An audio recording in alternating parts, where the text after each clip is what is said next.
Hello everybody and welcome back to J Hunto's Garage.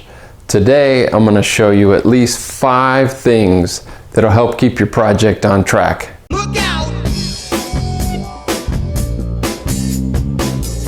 Now we all know someone who has either started a project and then couldn't finish it, and somebody else comes along and ends up buying it in boxes. You're either the guy buying it and dealing with the project and what other kind of organization it may have, or disorganization usually, or you're the guy who just can't get the project moving, can't seem to keep it moving, and it ends up not getting done, and we all know how that goes. So you've started your project, whatever it may be. You've got parts on the way.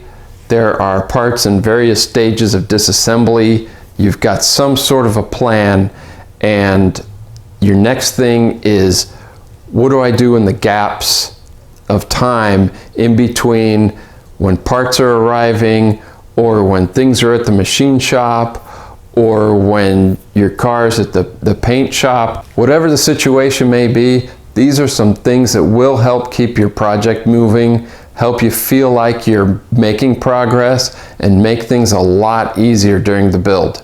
Number 1, cleaning. You can't do enough of that, especially the older, the dirtier, the nastier the car is. You can't clean enough. If you're waiting on parts, you got things disassembled, go ahead and clean them, paint them.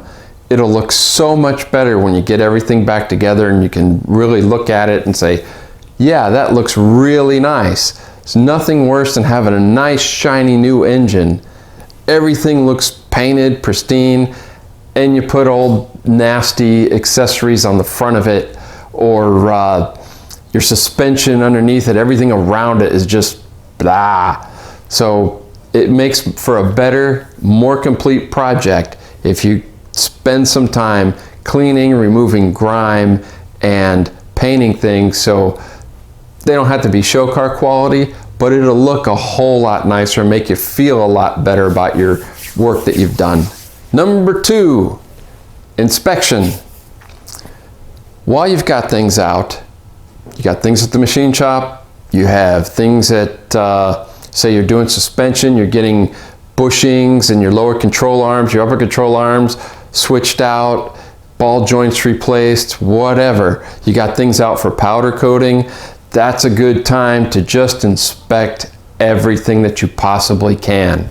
If you're doing a suspension upgrade, you'll be able to check the engine underneath for leaks, your cooling system, all the ancillary items that normally don't get looked at very good. But if you take the time to look at those while you're waiting, again, you'll have a much better project when you get done, and hopefully that will result in items that don't show up afterwards, like a hose clamp that you didn't tighten, or a little filler neck on the radiator that had a little crack, anything like that, especially plastic parts. Number 3, clean up your work area. There's nothing worse than having to step over things, walk around things, laying in fluid that's on the ground while you're trying to install parts on your new project, and it's just filthy. Clean up your work area, clean up your tools, get everything put away. Again, workflow, it's got to be done at some point, so you might as well do that while you're waiting. Number 4, purge.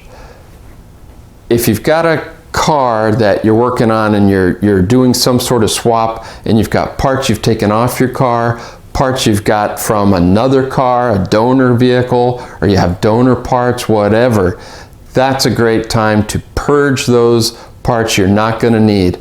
Put them on Craigslist, put them on eBay, try and make some of your money back.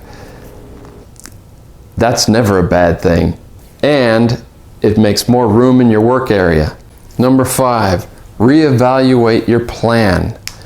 Because you started out with a plan does not necessarily mean that plan is going to be relevant in the middle of the project or towards the end of the project. So it's good to update your plan, remove things that have been done, add some things that have not been done or that need to be done that you didn't realize in the beginning. That what gets planned gets done. And those are my 5 tips for helping to keep your project car moving in the right direction. Don't forget to hit the subscribe button. Thanks for watching, and leave a comment below on what you think is a good thing to do to help keep your project car moving and to keep people motivated. Thanks for watching.